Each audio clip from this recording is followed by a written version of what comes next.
Waziri Mkuu wa Israel Benjamin Netanyahu amesisitiza kwamba Israel haitaruhusu ujenzi wa Gaza kuanza kabla ya makundi ndani ya ukanda wa Gaza ikiwemo Hamas kutoa silaha za kusambaratishwa kijeshi. Alizungumza kwenye mkutano wa waandishi wa habari uliofanyika Jumanne jioni baada ya kurejeshwa Israel maiti ya mateka wa mwisho Ranville. Tunazingatia kukamilisha nafasi mbili muhimu: kuondoa silaha za Hamas na kusitisha mitaro ya silaha katika Gaza, alisema Netanyahu.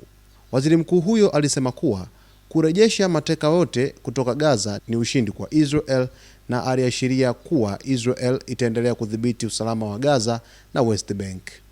Pia alitoa onyo kwamba Israel itajibu kwa nguvu ikiwa Irani itashambulia Israel.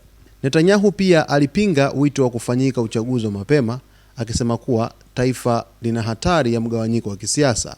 Alidai pia kuwa baadhi ya vikwazo vya silaha kutoka utawala wa zamani wa Marekani wa Joe Biden vimesababisha vifo vya wanajeshi wa Israel katika Gaza.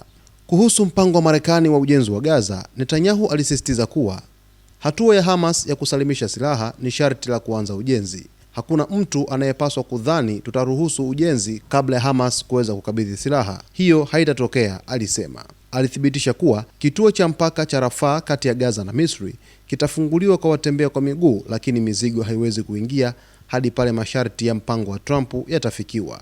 Israel itaendelea kufanya ukaguzi wa kina kwa kila mtu anayepita. Netanyahu aliongeza kuwa Israel itazingatia maslahi yake ya kisiasa na usalama, na ujenzi wa Gaza unaweza kuanza baada ya kusambaratishwa kwa makundi kadhaa ya kigaidi katika ukanda wa Gaza. Netanyahu amepigilia mkazo kwamba Gaza haiwezi kujengwa ikiwa tu Hamas haitaweza kusalimisha silaha zake zote, kutokana na mpango ambao umewekwa madhubuti kabisa na bodi ya rais wa Marekani Donald Trump, Board of Peace, ambayo imetengenezwa. Lakini vile vile Netanyahu amesema kwamba hataruhusu chochote kuendelea katika ukanda wa Gaza ikiwa tu mambo ambayo wanayataka yaweze kutimia hayajatimia katika ukanda huo wa Gaza.